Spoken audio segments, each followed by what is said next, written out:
하늘에 계시는 자비로우신 저희들의 아버지 하나님, 저희가 하나님께 신령과 진정으로 예배드리기 원합니다. 저희가 하나님 말씀을 듣게 될 때에 성령의 음성을 듣게 해주시고 저희들의 마음을 하나님께 드리며 우리의 눈을 주님께 고정하는 귀한 시간이 되게 축복하여 주시옵소서. 예수님의 귀하신 이름으로 기도드리옵나이다. 아멘. 네, 오늘의 말씀의 제목입니다. 우리가 여호와를 알자라는 제목으로 여러분께 말씀을 전하도록 하겠습니다. 여러분, 세상 사람들은 아는 것이 힘이다라고 말을 합니다. 그래서 많이 알고 많은 힘을 얻기 위해서 이 세상 교육에 얼마나 많은 심혈을 기울이고 있습니까? 초등학교 6년, 중학교 3년, 또 고등학교 3년, 대학교 4년. 다 해서 몇 년간 공부합니까? 그렇게 따져보니까 16년이에요. 우리 인생을 많은 분들이 거의 16년 동안을 공부를 합니다. 얼마나 많이 여러분 지식을 쌓으셨습니까? 여러분 그만큼 힘을 많이 얻으셨나요? 아는 게 힘이라고 그러지 않습니까? 근데 세상의 학문은 비록 많이 배워서 어느 정도의 힘은 비축할 수 있겠지만 아무리 갈고 닦아도 거기는 뭐가 없어요? 생명이 없습니다. 거기는 생명이 없어요. 16년이 아니고 더 많은 세월을 공부해도 이 세상의 학문에서는 결코 생명이 없습니다. 그래서 성경 우리에게 오늘 이 아침 이런 귀한 초청의 말씀을 전합니다. 호세아 6장 3절의 말씀인데, 그러므로 우리가 여호와를 알자. 힘써 여호와를 알자. 그의 나타나심은 새벽빛같이 어김없나니 비와 같이 땅을 적시는 늦은 비와 같이 우리에게 임하시리라 하니라 라고 우리에게 귀한 초청을 반복해서 말씀하고 있어요. 한 번만 말하지 않습니다. 그러므로 우리가 누구를 알자? 여호와를 알자. 그 다음에 힘써 여호와를 알자라고 말씀합니다. 왜 그럴까요? 하나님을 알 때 우리에게 생명이 있기 때문에 그렇습니다. 네. 이 세상의 학문은 제공하지 못하는 생명이 어디에 들어있냐면 하나님을 아는 데 들어있는 거예요. 오늘 저희가 이 말씀 가지고 함께 은혜를 좀 나누기를 원합니다. 여러분, 하나님의 뜻은 뭐냐면 이 세상의 모든 사람들이 하나님을 아는 것, 이걸 하나님께서 바라시는 거예요. 왜냐하면 그래야 그들이 생명을 누리기 때문에 그렇습니다. 여기 이사야 선지자도 이사야 11장 9절에 하나님의 바람이 무엇인지를 이렇게 말씀하고 있습니다. 내 거룩한 산 모든 곳에서 해됨도 없고 상함도 없을 것이니 이는 물이 바다를 덮음같이 여호와를 아는 지식이 세상에 충만할 것임이니라. 네. 여기에 생명이 있기 때문에 그런 겁니다. 네. 이 세상에 무엇을 안다 할지라도 거기는 생명이 없는 거예요. 네. 그런데 하나님을 알 때 거기에 생명이 있기 때문에 하나님께서는 우리 모두가 하나님을 알기를 진실로 바라는 거예요. 그래서 우리에게 초청하지 않습니까? 여호와를 알 때 어떻게 알자고요? 힘써 여호와를 알자는 거예요. 여러분, 제가 방금 전에 말씀드린 것처럼 하나님을 아는 자들에게 주어진 첫 번째 축복은 생명입니다. 자, 여기 요한복음 17장 3절의 말씀을 우리도 함께 읽어보도록 하겠습니다. 잘하는 말씀이죠? 읽겠습니다. 시작. 영생은 곧 유일하신 참 하나님과 그가 보내신 자 예수 그리스도를 아는 것. 여러분, 세상에 과학을 알아야 영생이 있는 게 아니에요. 네. 수학을 잘 알아야 거기에 영생이 있는 게 아닙니다. 네. 우리가 정말 추구해야 할 가장 중요한 지식이 여기 있는 거예요. 거기에 영생의 선물이 달려있기 때문이라는 거예요. 영생은 뭐 하는 것이라고요? 아는 겁니다. 근데 뭘 아는 겁니까? 이 세상 지식을 아는 게 아니에요. 하나님과 그가 보내신 자 예수 그리스도를 아는 것, 여기에 영생이 달려있다는 것입니다. 그럼 반면에 하나님을 알지 못하면 영생이 있어요, 없어요? 없는 것이요. 그래서 호세아 선지자는 이렇게 우리에게 경고하고 있습니다. 호세아 4장 6절에 보니까 내 백성이 지식이 없음으로 망한도다. 내가 지식을 버렸으니 나도 너를 버려 내 제사장이 되지 못하게 할 것이야. 내가 내 하나님의 뭘 잊었어요? 율법을 잊었으니 나도 내 자녀들을 잊어버리리라. 여러분, 왜 하나님 백성들이 망한다고 했습니까? 뭐가 없었어요? 호세아 4장 1절에 보니까 하나님을 아는 지식이라고 했습니다. 하나님을 아는 지식, 이게 없어서 망한다는 거예요. 그래서 하나님께서 우리에게 진정 바라는 것은 우리가 하나님을 알되 진실로 아는 것입니다. 여러분, 과거에 이스라엘 백성들이 왜 멸망을 경험하게 되냐면 북방 이스라엘은 아수르에게 멸망하지 않습니까? 이것 때문에 멸망한 거예요. 하나님을 아는 지식을 버렸기에 그들이 멸망을 경험하게 되었고, 남방 유다가 바벨론에 끌려갑니다. 내 백성이 지식이 없음으로 망한다고 호세아는 분명히 애통해하면서 이렇게 외친 것입니다. 그래서 하나님께서는 우리에게 진정 바라는 게 이것임을 다시 호세아는 이렇게 반복해서 말씀하고 있습니다. 호세아 6장 6절의 말씀이죠. 나는 인내를 원하고 제사를 원하지 아니하며 번제보다 뭘 원한다? 하나님을 아는 것을 원하노라. 여러분, 물론 예배드리지 말라는 말이 아닙니다. 우리가 예배를 드리는 목적은 어디에 있을까요? 하나님을 더 깊이 알기 위한 거예요.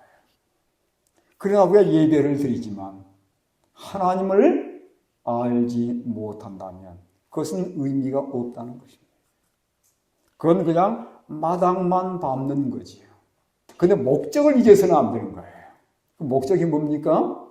하나님을 알기 위해서 교회 마당을 밟아야 된다는 거예요. 이게 목적입니다. 하나님은 그걸 말하신다는 거예요. 여러분, 우리는 하나님을 얼마나 알고 있습니까? 오늘 제가 이 아침에 여러분께 이 질문을 좀 던지기 원합니다. 제가 오늘 이 아침에 여러분께 드린 이 질문은 성경을 얼마큼 알고 있느냐를 말씀드린 게 아닙니다. 중요한 것은 개인적으로 하나님을 알고 있느냐 하는 거예요. 이게 진정 우리에게 산 생명을 주는 거거든요. 그렇지 않습니까?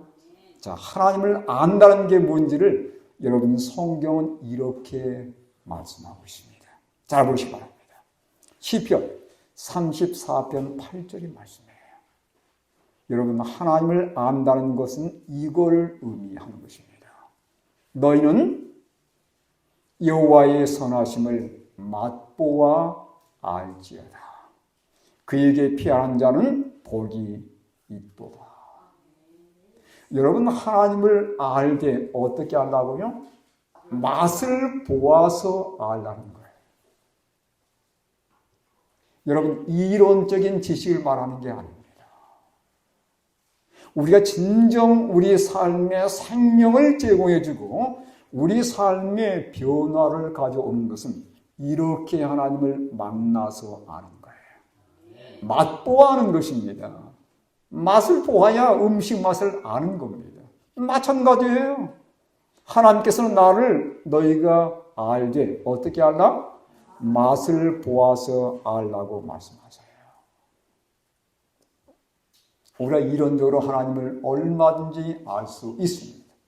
그런데 이 머리에 있는 게 어디로 내려와야 돼요? 이 가슴으로 내려와야 돼요. 이 거리는 짧습니다.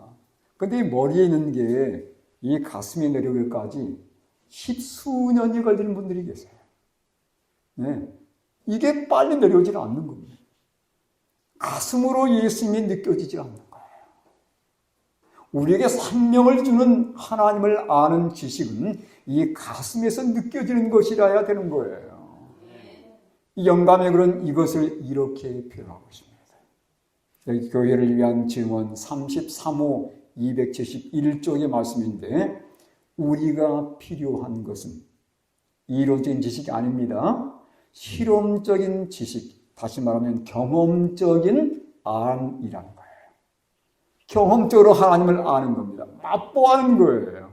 실험적인 지식으로서 그리스도 안에서 계시된 하나님의 사랑과 그 능력을 아는 것이다.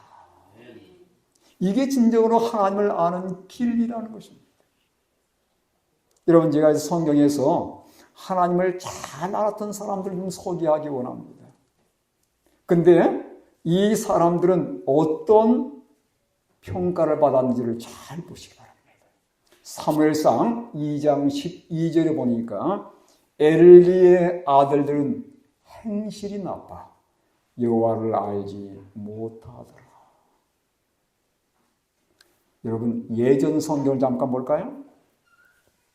개역 성경, 전에 보던 성경입니다. 이렇게 표현했어요.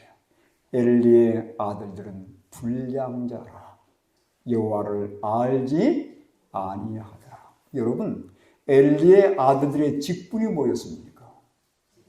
제사장들이었습니다. 이론적으로 하나님에 대한 교육을 받은 자들입니다. 그렇죠?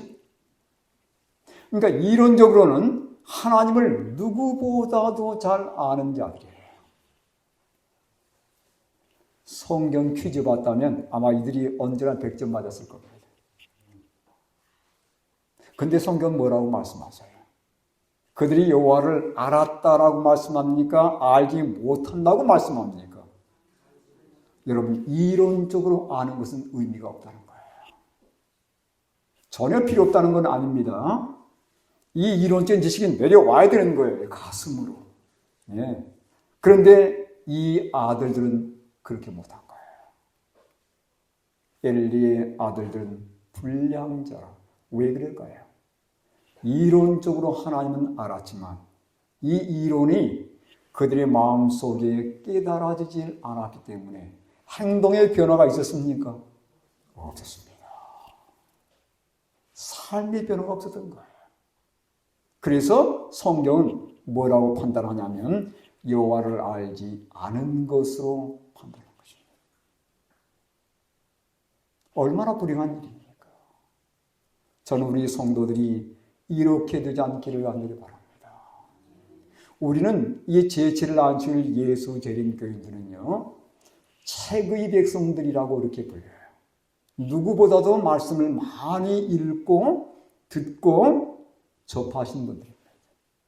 그러니까 이론적으로는 누구보다도 성경을 많이 아는 분들이에요. 그런데 정말 중요한 것은 개인적으로 얼마큼 하나님을 경험해서 아는가, 이건 너무 중요한 것이에요. 이게 생명을 결정하는 요소이거든요. 하나님을 아시되 개인적으로 맛보아 아는 그러한 성도님들이 될 수 있기를 간절히 바랍니다. 여기에 하나님을 아는 지름길이 있어요. 자, 그건 뭐냐면 바로 예수님을 만나는 경험을 하는 것입니다. 제가 좋아하는 성경 구절이 이 성경 구절인데 왜 제가 이 성경 구절을 좋아하냐면 제가 거의 해마다 한 번씩 우리 자녀들을 만나기 위해서 미국을 가는데 한 번은 미국 그 공항에 내려가지고 이민국을 통과해야 되거든요. 예. 근데 그날따라 꼬치꼬치 묻는 겁니다. 그러면서 뭘까지 묻냐면 네 잡이 뭐냐? 네 직업이 뭐냐고 묻는 거예요. 그래서 내가 교회 목사다. 했더니 그래? 네가 교회 목사면 요한복음 3장 16절 외워보라는 겁니다. 세상에 공항에서 성경절 외워보라는 거예요. 영어로 이 성경절을 외우지는 않았거든요. 그래서 제가 떠듬떠듬 이걸 영어로 얘기했더니 그냥 패스. 예. 저를 패스 시켜주는 그 성경 구절이에요. 예. 그러니까 얼마나 이 성경 구절이 그때는 참 귀중하게 느껴지든지요. 여러분 우리가 너무도 잘 아는 구절이에요. 요한복음 3장 16절 읽겠습니다. 시작. 하나님이 세상을 이처럼 사랑하사 독생자를 주셨으니 이는 그를 믿는 자마다 멸망하지 않고 영생을 얻게 하려 하십니다. 너무도 아름다운 구절이에요. 여러분 하나님이 세상을 이렇게까지 사랑하신다는 거예요. 사랑은 주는 거예요. 하나님은 우리를 사랑하시기 때문에 최고의 선물을 주셨습니다. 그게 뭐였어요? 독생자 예수 그리스도이셨습니다. 그래서 그분이 어떤 일을 하셨습니까? 우리를 구원하시기 위해서 그분의 생명을 십자가에 내거신 거예요. 여러분 우리가 하나님을 아는 가장 빠른 지름길은 십자가의 예수님을 만나는 것입니다. 그분의 사랑을 내가 만나고 경험하게 될 때에 우리는 하나님의 사랑을 가장 마음속 깊이 깨닫게 되는 것입니다. 때로 우리는 십자가를 당연한 것으로 생각할 가능성이 많아요. 제가 언젠가 사사기를 읽다가 여러분 사사기에 보면 그 사사들이 쭉 등장하는데 그 가운데 입다라는 사람 여러분 아십니까? 입다가 무슨 일을 했죠? 암몬 족속과 싸워서 이겼습니다. 근데 그가 하나님께 기도를 드려요. 뭐라고 기도드립니까? 하나님 제가 이 족속과 싸워서 제가 이기게 해주시면 저를 처음으로 맞이하는 사람을 저희가 하나님께 제물로 드리겠습니다. 승리했습니까? 승리했어요. 근데 누가 제일 먼저 마중 나왔죠? 집에 키웠던 어떤 짐승이 아니었습니다. 자기 무남 동료였어요. 그 딸이 마중 나고. 그 딸이 마중 나온 걸 보면서 기뻤던 게 아니고 그는 옷을 찢었어요. 딸을 죽여야 되는 겁니다. 약속했으니까 하나님께. 그 딸을 그대로 드려요. 저는 이 성경절을 처음 읽을 때 이해가 안 됐습니다. 어떻게 아버지가 누굴 죽여요? 딸을 죽여요. 저는 그 이해를 못했어요. 근데 여러분 이게 무슨 얘기냐면 십자가의 얘기예요. 하나님이 그분의 아들 독생자를 드린 것을 여러분 이해하십니까? 그 사건을 우리에게 비춰준 것입니다. 저는 십자가를 깊이 묵상하면서 이 입다의 사건을 이해하게 되었어요. 그 아버지의 아픈 마음, 하늘 아버지께서 아들을 십자가에 못 박고 그 마음을 내게 보게 해주시더라고요. 여러분 십자가는 당연한 게 아닙니다. 하나님의 아픔인 거예요. 그래서 우리가 십자가를 마음속에 깊이 묵상하게 됩니다. 하나님의 사랑을 깊이 깨달을 수 있게 되는 것입니다. 날마다 예수님을 더 이해하고 하나님을 더 깊이 알기 위해서 십자가로 나아가시는 우리 믿음의 성도들 되시기를 간절히 바랍니다. 그리고 하나님 아버지의 그 아픔을 이해하시고 그 사랑을 마음속에 더 깊이 품어가시는 우리 성도님들 되시기를 간절히 바랍니다. 하나님을 아는 것에 대한 성경적인 기준을 성경은 또 이렇게 우리에게 말씀하고 있습니다. 요한일서 2장 3절과 4절의 말씀인데 우리 함께 읽도록 하겠습니다. 읽겠습니다. 시작. 우리가 그의 계명을 지키면 이로써 우리가 그를 아는 줄로 알 것이요 그를 아노라 하고 그의 계명을 지키지 아니하는 자는 거짓말하는 자요 진리가 그 속에 있지 아니하다. 여러분이 십자가의 사랑을 만났고 그분의 사랑의 깊이를 깨달은 자들은 어떤 자들이 되냐면 그들의 삶에 참된 변화를 경험하면서 하나님의 계명과 일치하는 삶을 살게 되더라 그 말입니다. 여기 그의 계명을 지키면 그랬잖아요. 여러분 하나님의 계명은 한 글자로 요약하면 뭘까요? 사랑입니다. 사랑이에요. 그죠? 예. 왼쪽에 4개는 하나님에 대한 사랑, 오른쪽 6개는 사람에 대한 사랑이잖아요. 이 십계명을 한마디로 딱 요약하면 이건 사랑인 것입니다. 여러분 성경을 요약하면 그게 십계명이에요. 십계명을 요약하면 하나님 사랑, 이웃 사랑입니다. 이걸 또 요약하면 사랑인 거예요. 그래서 성경을 한마디로 딱 말하면 이건 사랑인 것이죠.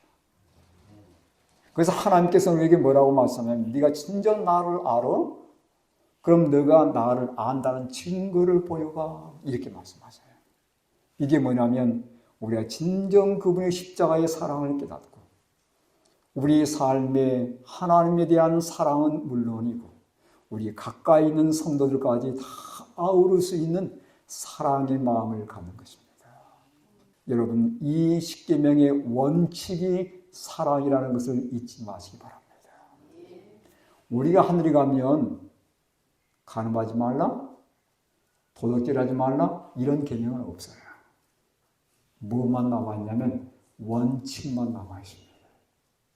여러분 우리가 하늘 가면 십계명이 있을까요? 십계명은 아니지만 원칙이 남아있어요. 그게 바로 뭐냐면 사랑의 원칙이 그대로 남아있는 거예요. 안식일 지킬까요? 지킵니다. 지켜요. 예. 그래서 우리가 현재 가지고 있는 십계명은 우리가 죄인들이기 때문에 우리의 가장 맞게 10가지로 규정해 준 것이지만 원칙이 무엇인지를 우리가 잊어서는 안 되는 것입니다. 그게 뭐냐면 사랑인 거예요. 그러니까 우리가 하늘에 가도 십계명의 원칙은 그대로 남아있는 것입니다. 안식일이 그대로 남아있고 거기 가면 여전히 사랑의 원칙이 그대로 지켜지는 거예요. 그래서 이 땅에 있는 동안에 우리가 꼭 잊지 말아야 될 것, 사랑의 원칙을 내 마음속에 새기는 거예요. 이건 우리가 하나님을 알 때 성령의 도우심을 통해서 우리에게 새 마음을 주시고 우리 마음에 하나님의 계명을 기록해 주신다라고 분명히 약속해 주셨습니다. 그래서 하나님을 아는 것의 판단 기준은 뭐냐면 내가 진정으로 하나님을 사랑할 뿐만 아니라 그 사랑을 우리 이웃에게까지 나타내느냐 하는 거예요. 이게 바로 계명을 지키면 이로써 우리가 그를 아는 줄로 알 것이라는 이 말씀 속에 포함되어 있는 것입니다. 자, 반면에 우리가 하나님을 안다고 말씀하면서 하나님의 계명을 지키지 않게 되면 하나님을 아는 거예요? 알지 못하는 거예요? 마태복음 7장 21절로 23절이에요. 나더러 주여 주여 하는 자마다 다 천국에 들어갈 것이 아니요 다만 하늘에 계신 내 아버지의 뜻대로 행하는 자라야 들어가리라. 그날에 많은 사람이 나더러 이르되 주여 주여 우리가 주의 이름으로 선제 노릇하며 주의 이름으로 귀신을 쫓아내며 주의 이름으로 많은 권능을 행하지 아니하였나이까 하리니 그때 내가 그들에게 밝히 말하되 내가 너희를 도무지 알지 못하니 불법을 행하는 자들아 내게서 떠나가라 하리라. 자, 여기 보면 여기 주여 주여 하는 자들은 하나님을 믿는 자들입니까? 믿지 않는 자들입니까? 믿는 자들이니까 주여 주여 하잖아요. 그죠? 예. 근데 하나님께서 이렇게 말씀하십니다. 내가 너희를 도무지 알지 못하니라고 말씀하세요. 이들은 뭐라고 자랑하냐면 우리가 주의 이름으로 선제 노릇했습니다. 주의 이름으로 귀신도 쫓아냈습니다. 주의 이름으로 많은 권능도 행했습니다. 이렇게 얘기를 하니까 하나님께서 뭐라고 말씀하냐면 내가 너희를 도무지 모른다. 그러면서 뭐라고 선언하세요? 불법을 행하는 자들아 그랬어요. 네. 제가 이 빨간 글씨로 표현한 이 말씀과 이 초록색으로 표현한 말씀은 연관이 되어 있습니다. 하늘에 계신 내 아버지의 뜻대로 행하는 자라야 들어가리라 이렇게 말씀했잖아요. 그 아버지 뜻이 뭐냐면 여기 하나님의 법대로 행하는 거예요. 네. 그러니까 우리가 아무리 신앙상의 놀라운 능력을 행하는 경험을 했다 할지라도